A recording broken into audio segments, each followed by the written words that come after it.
Wrong number वाला प्यार episode 18। Mumbai सुबह का वक्त। दिशा, नंदू, माहिर और विशाल चारों आहूजा विला पहुंच गए। सविता आंटी ने जैसे दिशा को देखा वह दौड़ते हुए उसे अपने गले लगा लिया। यकीन नहीं कर पा रही थी कि दिशा फिर से आ गई है। नंदू को माहिर का घर देख आंखें फाड़ फाड़ कर देखने लगा। वह पहली बार इतना बड़ा घर नई सिटी में आया था। उसे बहुत अच्छा लग रहा था। माहिर अपने रूम में जाने से पहले सविता आंटी से कह दिया कि इन्हें गेस्ट रूम बता देने के लिए। इतना बोल वह कमरे में चला गया। विशाल, दिशा और नंदू को थोड़ी देर बातें किया, फिर उसके बाद वह भी अपने घर चला गया। सविता आंटी ने पहले उन दोनों को बैठने के लिए कहा। उन्होंने पहले दिशा को जी भर के देख लिया और उसके सिर पर लगे चोट को पूछा कि आखिर उसके साथ वापस क्या हुआ।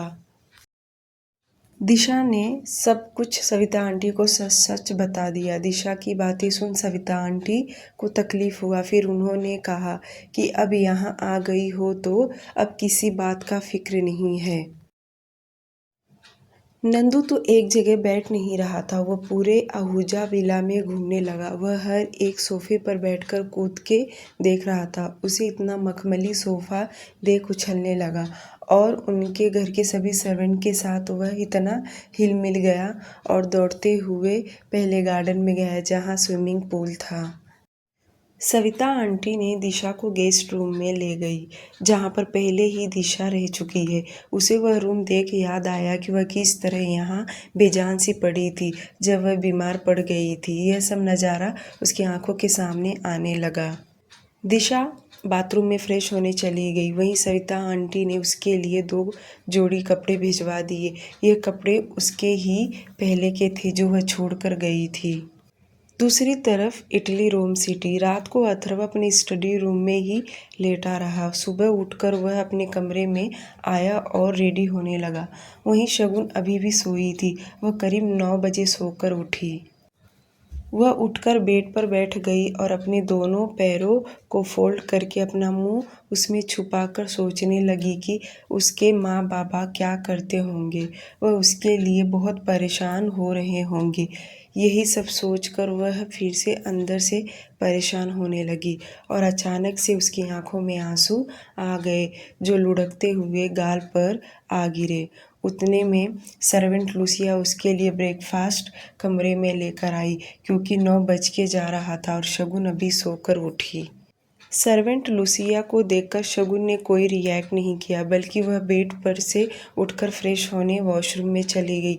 थोड़ी देर बाद वह वॉशरूम से बाहर आई। उसके लिए वार्डरोब पूरा ब्रांडेड कपड़ों से भर दिया गया था। उसके लिए जीन्स, वेस्टर्न कपड़े भी थे। इंडियन ज़्यादा थे क्योंकि अथर्व को लग रहा था कि वह वेस्टर्न कपड़े तो नहीं पहनेगी। शगुन ने वार्डरोब से एक जीन्स और लाइट पिंक कलर की टॉप निकालकर पहन लिया और उसने अपने बालों को खुला छोड़ दिया। कमरे में ब्रेकफास्ट करने के बजाय वह नीचे लिविंग एरिया में गई।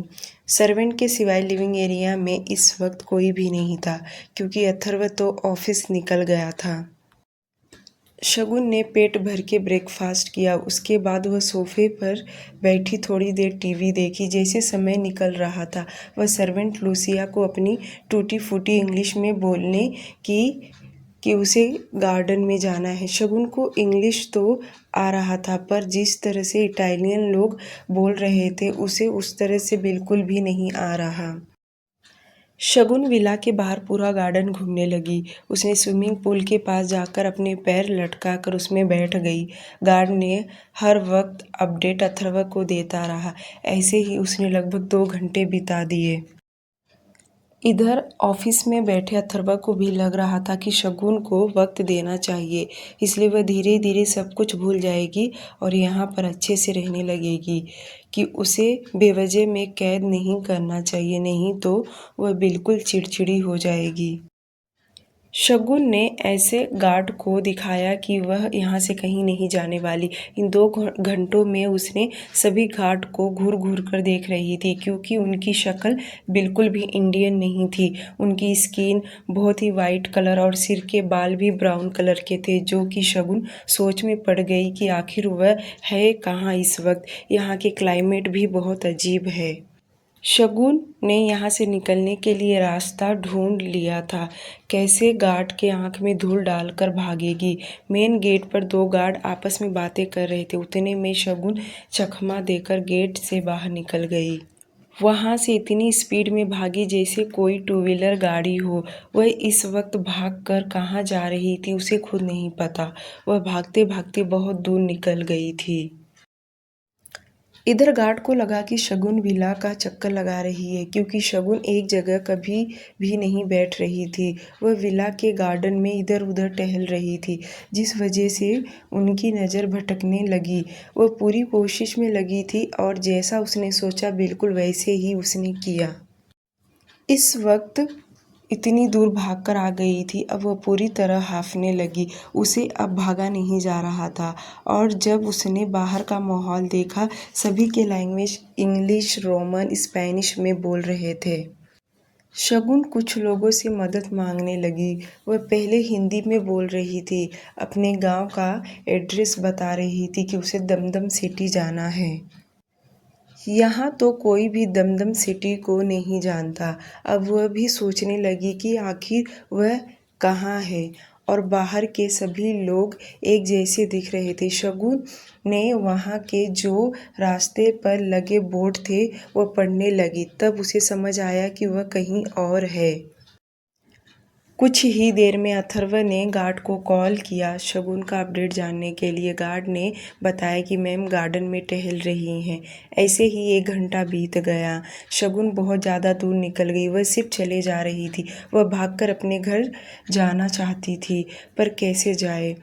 वह यह तो समझ गई कि वह कहीं और ही शहर में है, पर इंडिया से बाहर है, यह उसे अभी तक नहीं समझ में आया। इधर विला में सर्वेंट लूसिया शगुन को लंच करने के लिए बुलाने आई, तो शगुन उसे कहीं दिखाई नहीं दी।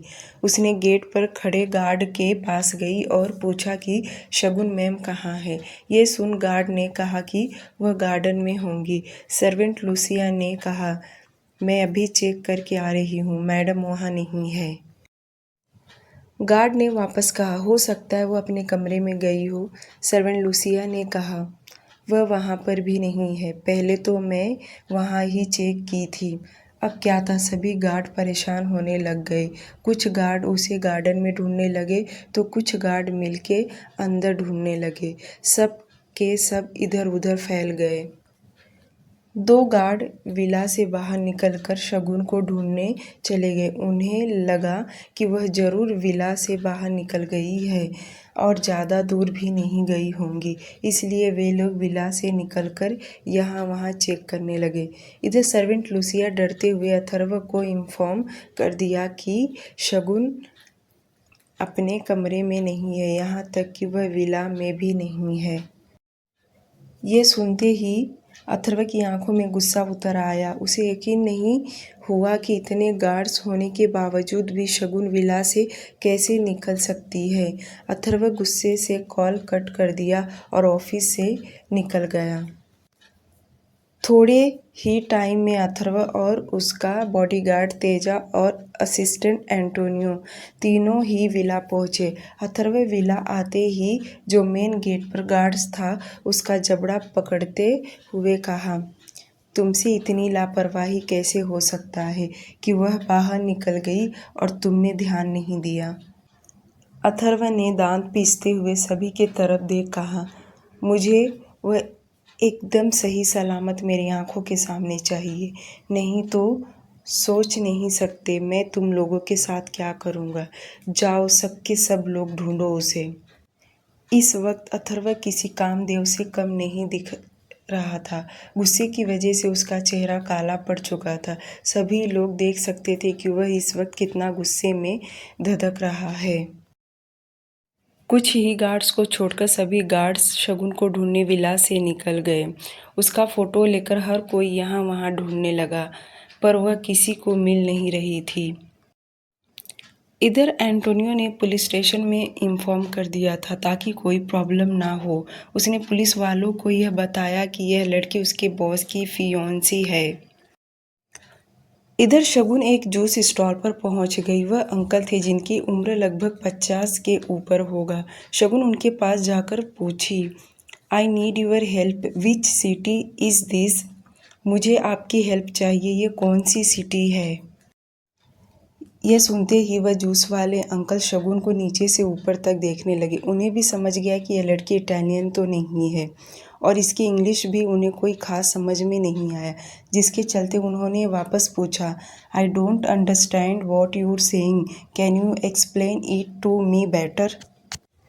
मुझे समझ में नहीं आ रहा तुम क्या कह रही हो, क्या तुम ठीक से समझाओगी? अब क्या था, शगुन को उनकी इंग्लिश समझ में नहीं आया, सिर्फ उनकी लिपसिंग को गौर से देख रही थी। शगुन ने वापस कहा, I want to go to my house. अब जाके उस जूस वाले अंकल को समझा कि यह लड़की जरूर रास्ता भटक गई है और उसे अपने घर जाना है। वह अंकल ने शगुन को एक चेयर दिया बैठने के लिए और अपने पास वाली स्टॉल के एक आदमी से कहा, यह लड़की रास्ता भूल गई है और मदद मांग रही है, उसे अपने घर जाना है। पास वाले स्टॉल पर जो आदमी था वह मोमोज बना रहा था। उसने अपना हाथ साफ किया और जूस वाले अंकल के सामने आकर खड़ा हो गया। वह भी शगुन से बात करने लगा, पर शगुन को उनकी बातें समझ में नहीं आ रहा। दूसरे आदमी ने हाथ से घर का शेप बनाया और बताया कि क्या तुम्हें अपने घर जाना है? उसके हाथ से ऐसे बनाने से शगुन समझ गई और उसने भी हाँ में सिर हिला दिया। उसने अपना पेन निकाला और एक छोटी सी डायरी जिसमें वो अपना हिसाब किताब करता था और शगुन को कहा, यहाँ लिख कर बताओ तुम्हारा घर कहाँ है। शगुन ने पहले तो दमदम सिटी लिखा, फिर उसे समझ में आया कि वह अपने गांव में नहीं है, यहाँ तक कि वह अपने शहर में भी नहीं है, इसलिए उसने पूरा एड्रेस लिखना पड़ेगा, जैसे गोकुल धाम सोसाइटी, दमदम सिटी, कोलकाता, वेस्ट बंगाल। वह मोमोज वाले आदमी ने ये एड्रेस देखते ही अजीब सा फेस बना लिया और अपना मोबाइल निकाला, एड्रेस टाइप किया, गूगल लोकेशन चेक किया जो कि इंडिया बता रहा था। एड्रेस देखते ही वह आदमी की आंखें फैल गया और उसने जूस वाले अंकल से कहा, यह एड्रेस तो इंडिया का बता रहा है, शायद यह लड़की वहाँ से यहाँ आई है और यह क्यों आई है हमें भी नहीं पता। तो हमें इन सब के मैटर में नहीं फंसना चाहिए, हमें तुरंत पुलिस को इन्फॉर्म कर देना चाहिए।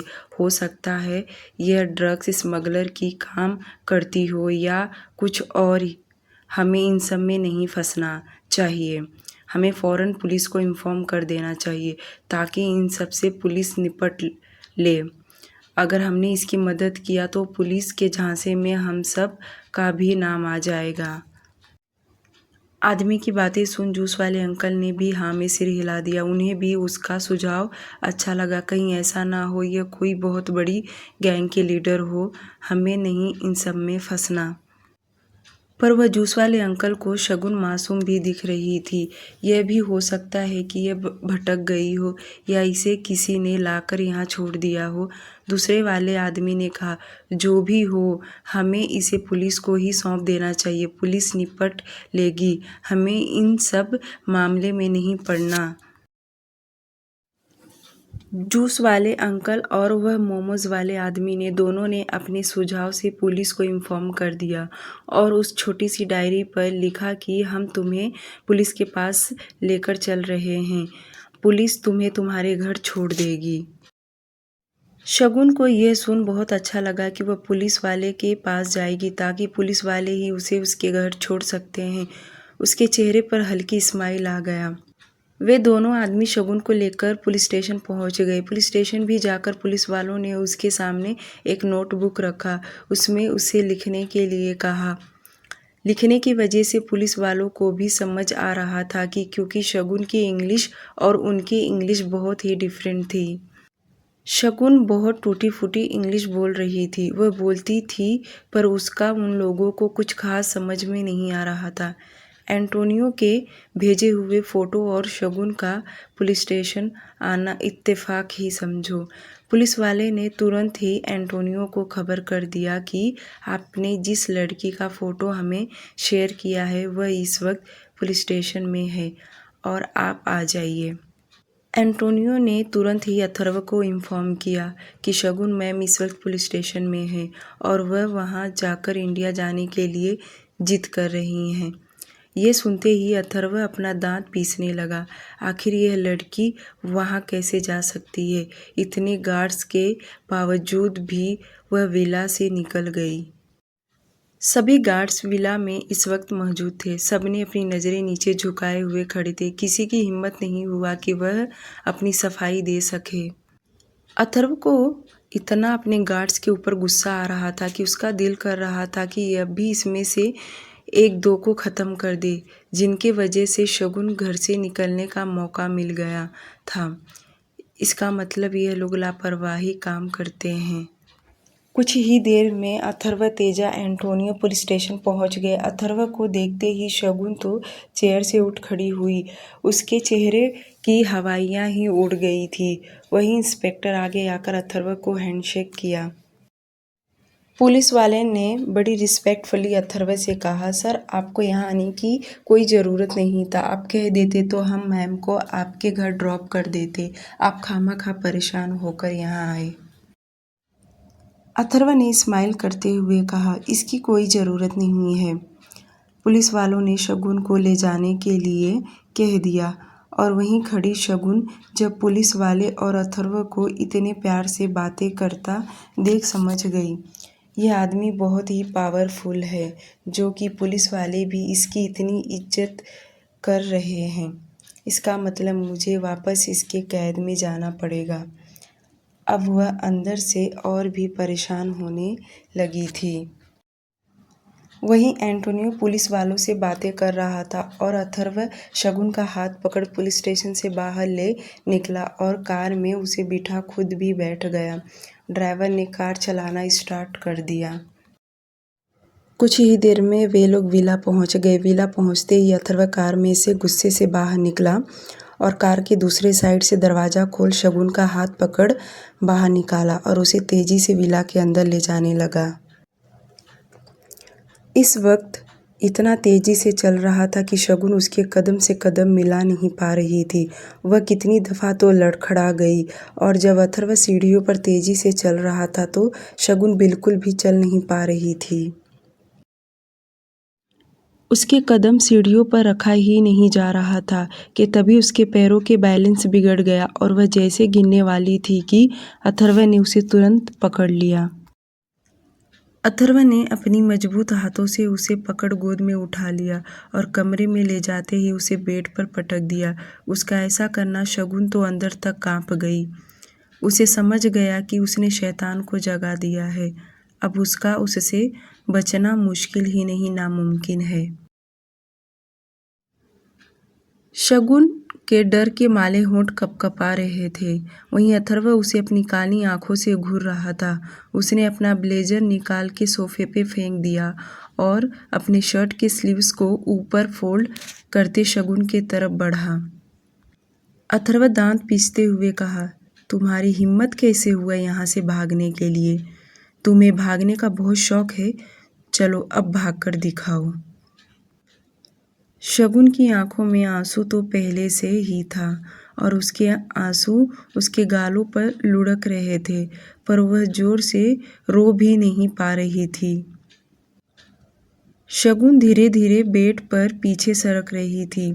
उतने में अथर्व झुका और उसके पैर पकड़कर अपनी तरफ खींच लिया। उसका ऐसा करना शगुन का दिल दहल गया। वह इतनी डरी हुई थी, वह अपनी कपकपाती होंठ हिलाए बोलने के लिए, मुझे घर जाना है, प्लीज़ मुझे जाने दो।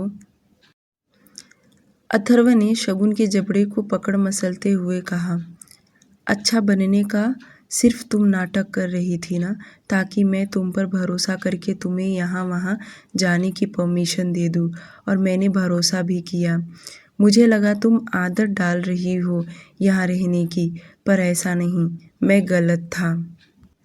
अथर्व ने उसके जबड़े को इतना तेज पकड़ के रखा था कि वह बोल भी नहीं पा रही थी, पर उसकी आंखों से आंसू लगातार बहे जा रहे थे। शगुन उसका हाथ पकड़ के छुड़ाने की स्ट्रगल करने लगी। उसको ऐसा करता देख अथर्व ने छोड़ दिया और उसके बालों को पकड़ थोड़ा ऊपर उठाते हुए कहा, अब तुम इस कमरे से भी बाहर नहीं जा सकती, समझी तुम? अब देखता हूँ मैं तुम यहाँ से कैसे निकलती हो। बहुत शौक है ना तुम्हें भागने का, अब देखो मैं तुम्हें कैसे कैद करके रखता हूँ। यह सुनते ही शगुन की आंखें एकदम फैल गई। अपनी बड़ी बड़ी आंखों से अथर्व को देख रही थी। उसका इस तरह से देखना अथर्व को कोई फर्क नहीं पड़ रहा था। अथर्व ने टेबल से रिमोट उठाया और प्रेस करते ही उस रूम के सभी स्लाइड डोर बंद हो गए और कॉटन के जो पर्दे लगे थे वह भी सब क्लोज हो गया। अथर्व तेज कदम भरते हुए गुस्से में कमरे से बाहर निकला और बाहर से दरवाज़ा लॉक कर दिया। उसके जाते ही शगुन बेड से उठ खड़ी हुई और दौड़ते हुए दरवाजे के पास आकर जोर जोर से पीटने लगी।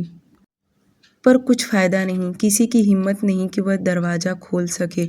बहुत देर तक शगुन दरवाज़ा पीटती रही। बाहर से दरवाज़ा किसी ने खोला नहीं।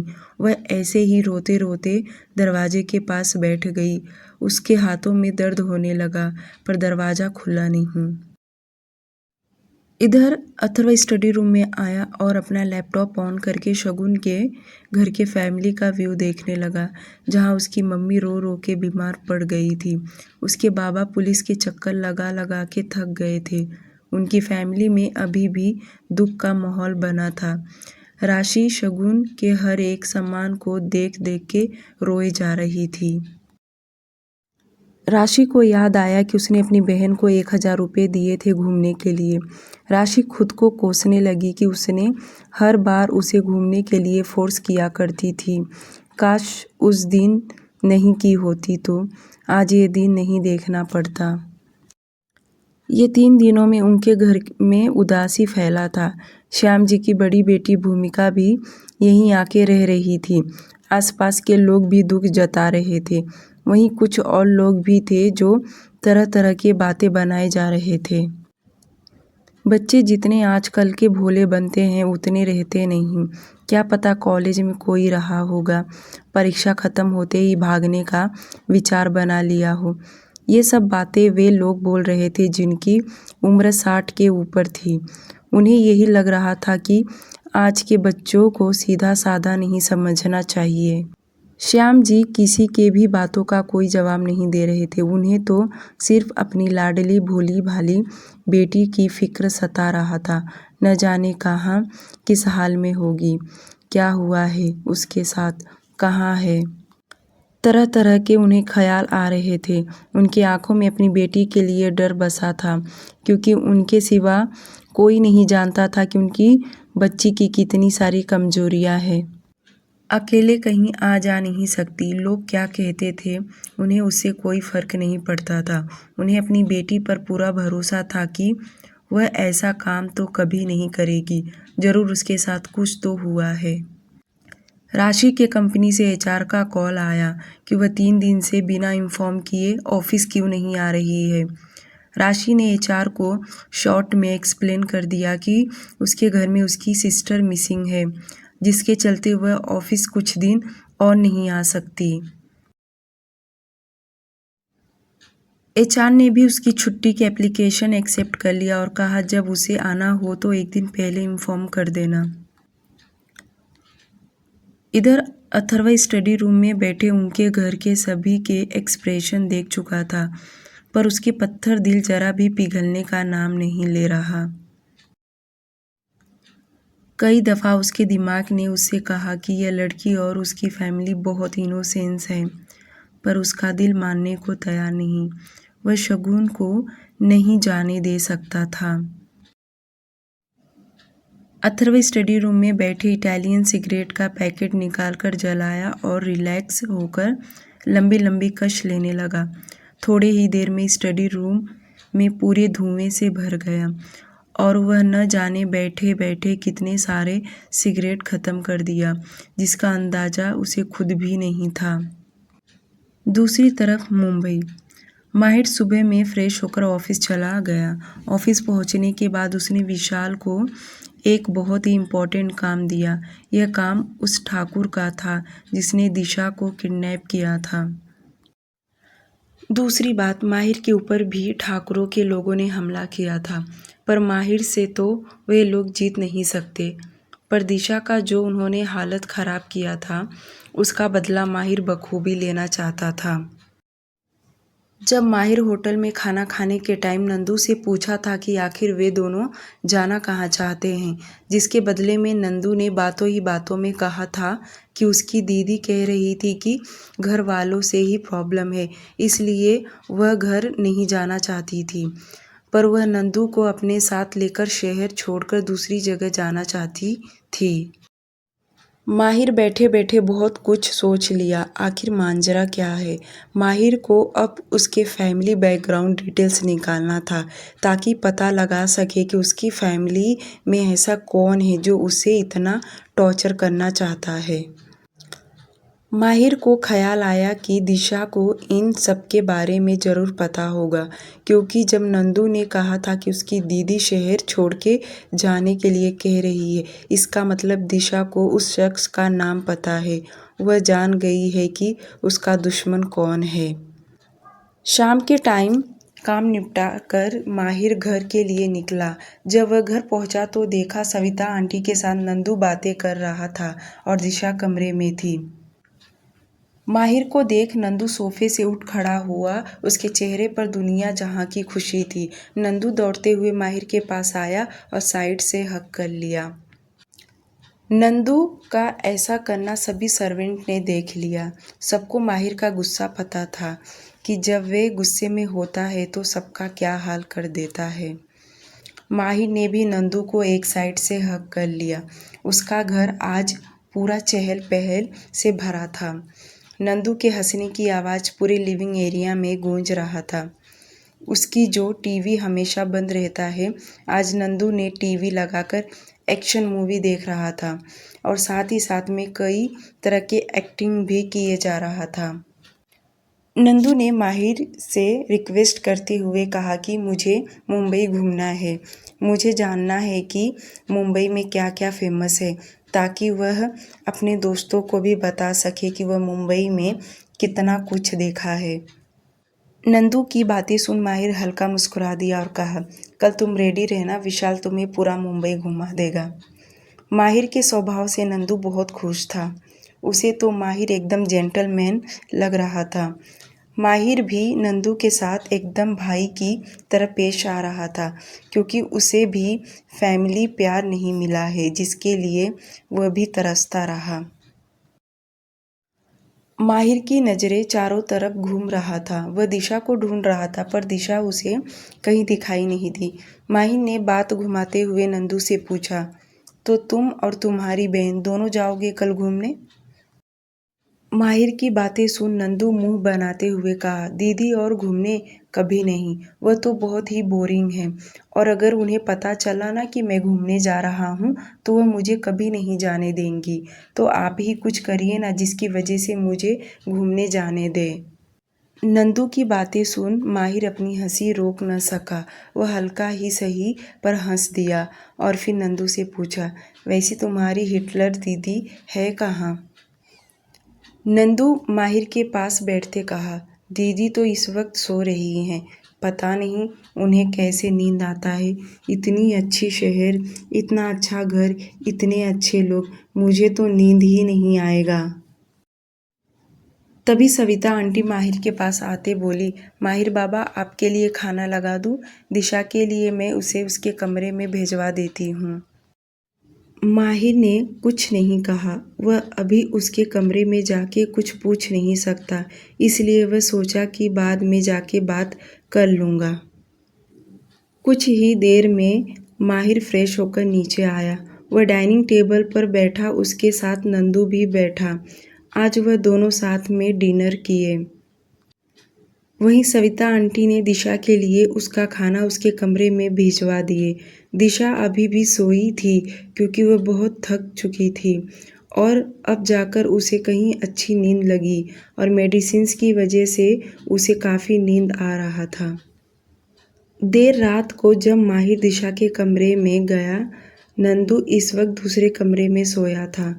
माहिर कमरे में जाते ही उसने देखा कि एक टेबल पर अभी भी खाना वैसे ही ढक कर रखा हुआ है। इसका मतलब दिशा ने अभी तक खाना नहीं खाई। माहिर दिशा का हाथ पकड़कर उसे उठाते हुए कहा, लेट्स गेट अप। पर दिशा इस वक्त गहरी नींद में थी। उसे माहिर की आवाज़ उसके कान तक नहीं पहुंच रहा था। माहिर उसे एक दो बार और उठाने का ट्राई किया पर दिशा बिल्कुल भी नहीं उठ रही थी, जिसके चलते माहिर बेड पर बैठ गया और अपने दोनों हाथों से उसकी बाहें पकड़ झट से उठा दिया।